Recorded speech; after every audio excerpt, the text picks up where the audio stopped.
ಮುಸ್ತಾಕಿಂದ ನೀವು ಉದ್ಘಾಟನೆಯನ್ನು ಮಾಡಿಸಬಹುದು, ಅದು ತಪ್ಪಲ್ಲ. ಯುವ ದಸರೆಯಲ್ಲಿ ಬಾಲಿವುಡ್ ಸಾಂಗ್ ಗಳನ್ನ ಹಾಕೊಂಡು ಡ್ಯಾನ್ಸ್ ಮಾಡಬಹುದು, ಅದು ತಪ್ಪಲ್ಲ. ಯುವ ದಸರಾ ಮೊದಲಿಂದಲೂ ಇತ್ತ, ಅದು ಇತ್ತೀಚೆಗೆ ಬಂದಿದ್ದು ತಾನೆ. ಹೌದು, ಯಾಕೆ ಅದು ಆಚರಣೆ ತಾನೆ. ಯುವಕರನ್ನ ಕಂಬಳಕ್ಕೆ ಸೈಂಟಿಫಿಕಲಿ ನೀವೇನು ಹೇಳಿದ್ರಿ, ಹೌದು, ಕೋಣಗಳನ್ನ ಅಲ್ಲಿಂದ ಇಲ್ಲಿಗೆ ತಂದ್ರೆ ಕೋಣಗಳಿಗೆ ಸುಸ್ತಾಗತ್ತೆ. ಆನೆನೇನು ಏರ್ ಲಿಫ್ಟ್ ಮಾಡ್ಕೊಂಡು ತರ್ತಾರ? ಆನೆನ್ ಕೂಡ ಹಂಗೆ ಕರ್ಕೊಂಡು ಬರೋದಮ್ಮ. ಅದಕ್ಕೆ ಆನೆ ತಂದ್ರೆ ನಿಮ್ಗೆ ಸಮಸ್ಯೆ ಇಲ್ಲ, ಕೋಣ ತಂದ್ರೆ ಸಮಸ್ಯೆ ಅಂತ ಹೇಳಿದ್ರೆ ಇದು ಬಹಳ ಹಾಸ್ಯಾಸ್ಪದ ಮತ್ತು ಬಾಲಿಶ ಆಗುತ್ತೆ. ನೋಡಿ, ಕಂಬಳ ಇರುವಂತದ್ದು ಬೇರೆ ಯಾವುದೋ ದೇಶದಲ್ಲಲ್ಲ, ಬೇರೆ ಯಾವುದೋ ರಾಜ್ಯದಲ್ಲಲ್ಲ, ನಮ್ಮದೇ ರಾಜ್ಯ.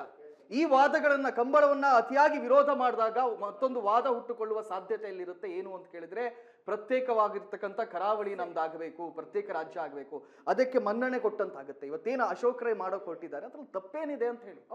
ನೋಡಿ, ನಾಡಿನ ವಿಧದ ನಾಡಿನ ಅಲ್ಲಿ ಕಂಸಾಳೆ ನೃತ್ಯವನ್ನ ಕೂಡ ತೋರಿಸಲಾಗುತ್ತೆ, ಅಥವಾ ಬೇರೆ ಬೇರೆ ಬೇರೆ ಭಾಗದ ಯಾವ್ಯಾವ ಕಲೆಗಳಿವೆ ಅದೆಲ್ಲವನ್ನ ಕೂಡ ಮೈಸೂರಿನ ಸಂಸ್ಕೃತಿ. ಆಬ್ವಿಯಸ್ಲಿ ಮೈಸೂರನ್ನ ಸಾಂಸ್ಕೃತಿಕ ನಗರಿ ಅಂತಾನೆ ಕರಿತೀವಿ. ಅದಲ್ಲದೆ ದಸರೆ ಇವತ್ತು ಕೇವಲ ದಸರೆಯಾಗಿ ಉಳಿದಿಲ್ಲ, ದಸರಾ ನಾಡ ಹಬ್ಬವಾಗಿ ಉಳಿದಿದೆ. ದಸರಾ ನಾಡ ಹಬ್ಬವಾಗಿ ಉಳಿದ ಮೇಲೆ ನಾಡಿನ ಎಲ್ಲಾ ಆಚರಣೆಗಳನ್ನ ಅಲ್ಲಿ ತೋರಿಸುವಂಥದ್ದು ಅಗತ್ಯ ಅಂತ ಹೇಳಿ. ಸರಿ, ಓಕೆ, ನಿಮ್ಮ ಮಾತಿಗೆ ನಾನು ಬರ್ತೇನೆ. ಕರಾವಳಿಯಲ್ಲಿ ಕಂಬಳ ಮಾತ್ರ ಇರೋದಾ? ಕಂಬಳ ಸಂಸ್ಕೃತಿ ಮಾತ್ರ ಇರೋದಾ? ಹುಲಿವೇಷ ಇಲ್ವಾ?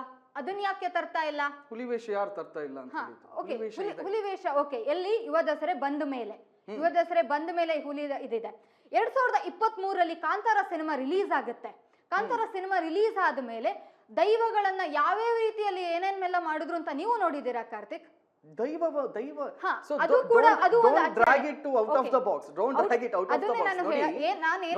ಸ್ಪಷ್ಟವಾಗಿ ದೈವಾರಾಧನೆ ಅಂತಂದ್ರೆ ಇವತ್ತಿಗೂ ವಿರೋಧ ಇದ್ದೇ ಇದೆ, ಇವತ್ತಿಗೂ ವಿರೋಧ ಇದ್ದೇ ಇದೆ. ಕಂಬಳ ಅನ್ನುವಂಥದ್ದು ದೈವಾರಾಧನೆ ಬೇರೆ, ಕಂಬಳ ಬೇರೆ, ಕಂಬಳವನ್ನ ಸಂಸ್ಕೃತಿ ಬೇರೆ, ಆಚರಣೆಗಳು ಬೇರೆ. ಸರಿ, ಕಂಬಳವನ್ನ ಇಡೀ ನೀವು ಕರಾವಳಿ ಭಾಗದವರು ನಡೆಸ್ತಾರಾ? ಇಲ್ಲ, ಅದಕ್ಕೆ ಅಂತದಂತ ಪ್ರತ್ಯೇಕವಾದ ಒಂದು ಜನಾಂಗ ಇರ್ಬೋದು, ಅಥವಾ ಅದಕ್ಕೆ ಆದಂತ ತರಬೇತಿ ಹೊಂದೋರು ಇದಾರಲ್ವಾ?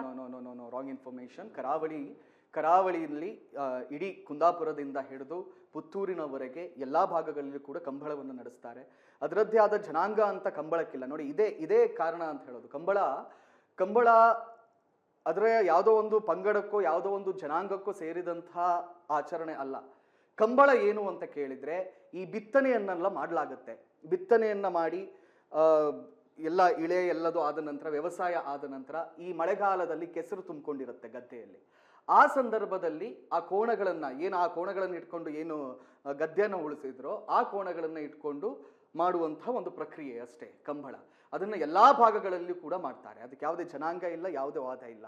ಸೊ ಕಂಬಳದ ಮೇಲಿರುವಂತಹ ಸರಿಯಾದ ತಿಳುವಳಿಕೆ ಇಲ್ಲದೆ ಇರುವ ಕಾರಣಕ್ಕೆ ಈ ರೀತಿಯೆಲ್ಲ ಆಗ್ತಾ ಇದೆಯಾ ಅನ್ನುವಂಥ ಪ್ರಶ್ನೆ ಕೂಡ.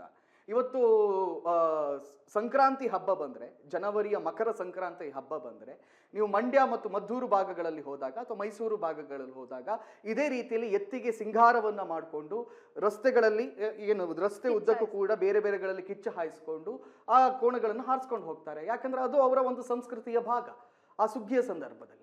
ಅದೇ ರೀತಿ ಕರಾವಳಿಯಲ್ಲಿ ಕೂಡ ಇದು ಒಂದು ಸಂಸ್ಕೃತಿಯ ಭಾಗವಾಗಿ ಅದನ್ನ ತರೋದ್ರಲ್ಲಿ ಏನ್ ತಪ್ಪಿದೆ? ಓಕೆ, ಸಂಸ್ಕೃತಿ ಭಾಗ ಅಲ್ಲೇ ಇರ್ಲಿ ಅಲ್ಲ, ಬೇರೆ ಕಡೆ ಯಾಕೆ? ಅದು ದಸರಾ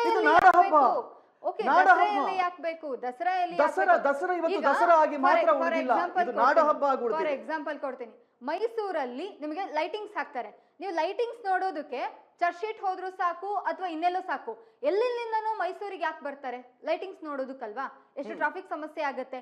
ಹೀಗಿರ್ಬೇಕಾದ್ರೆ ನೀವು ಕಂಬಳವನ್ನ ತರ್ತೀವಿ ಅಂದ್ರೆ ಟ್ರಾಫಿಕ್ ಸಮಸ್ಯೆಗಳಾಗುತ್ತೆ ಮೇನ್.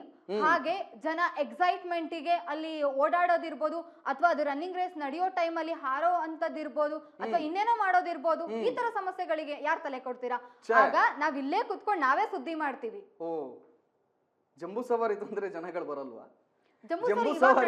ಜನಗಳು ಬಂದು ನೋಡೋದು. ಅದನ್ನ ಹೇಳ್ತಾ ಇದ್ದು, ಜಂಬೂ ಸಾರಿ ನಡೆಯೋದಕ್ಕೂ ತುಂಬಾ ವ್ಯತ್ಯಾಸ ಇದೆ. ಇವಾಗಿನ ಸೋಷಿಯಲ್ ಮೀಡಿಯಾ ಟ್ರೆಂಡ್ ಅಲ್ಲಿ ಏನೇನ್ ಆಗ್ತಿದೆ ಅನ್ನೋದು ನಿಮ್ಗೂ ಗೊತ್ತಿದೆ. ನೋಡಿ, ಇಲ್ಲಿ ನಾನು ಬಹಳ ಸ್ಪಷ್ಟವಾಗಿ ಹೇಳ್ತೇನೆ, ಕರಾವಳಿಯನ್ನ ಅಥವಾ ಮೊನ್ನೆ ಹೆಚ್ಚು ದಿನಗಳ ಹಿಂದೆ ಹೋಗಲ್ಲ, ನಿನ್ನೆ ನಡೆದಂತಹ ಘಟನೆ ಏನು, ಬೆಳಗಾವಿಯನ್ನ ಸರಿಯಾಗಿ ನೋಡ್ತಾ ಇಲ್ಲ. ಯಾವುದೇ ಸರ್ಕಾರಗಳು ಬಂದರೂ ಕೂಡ ಬೆಳಗಾವಿಯ ಕಡೆ ಗಮನ ಹರಿಸ್ತಾ ಇಲ್ಲ. ಹಾಗಾಗಿ ನಮಗೆ ಹುಬ್ಬಳ್ಳಿ, ಬೆಳಗಾವಿ ಇದನ್ನೆಲ್ಲ ಸೇರಿ ಪ್ರತ್ಯೇಕ ರಾಜ್ಯ ಬೇಕು ಅಂತ ಹೇಳಿ ಒಂದಿಷ್ಟು ಜನ ಪ್ರತಿಭಟನೆಯನ್ನ ಮಾಡಿದ್ರು. ಕರಾವಳಿಯಲ್ಲಿ ಕೂಡ ಕೆಲ ವರ್ಷಗಳ ಹಿಂದೆ ಇಂತಹ ಕೂಗುಗಳು ಸೇಳಿ ಬಂದಿತ್ತು. ಆದ್ರೆ ಯಾವಾಗ ನಾವು ಈ ಕಂಬಳವನ್ನ ದಸರಾ ಒಟ್ಟಿಗೆ ಬೆರೆಸಿದಾಗ ಒಂದು ಭಾವೈಕ್ಯತೆ ಬರುತ್ತೆ, ಒಂದು ಸಾಮರಸ್ಯ ಬರುತ್ತೆ. ಸೊ ಒಂದು ರೀತಿಯಲ್ಲಿ ಕರ್ನಾಟಕ ಇದು ನಾಡ ಹಬ್ಬ ಆಗಿಯೇ ಉಳಿಯುತ್ತೆ ಮತ್ತು ಈ ಕರ್ನಾಟಕದ ಎಲ್ಲಾ ಭಾಗಗಳನ್ನು ಒಟ್ಟು ಸೇರಿಸಿದಾಗ ಆಗುತ್ತೆ. ಸಂಪೂರ್ಣ ನ್ಯೂಸ್, ಇದು ನೊಂದವರ ಧ್ವನಿ.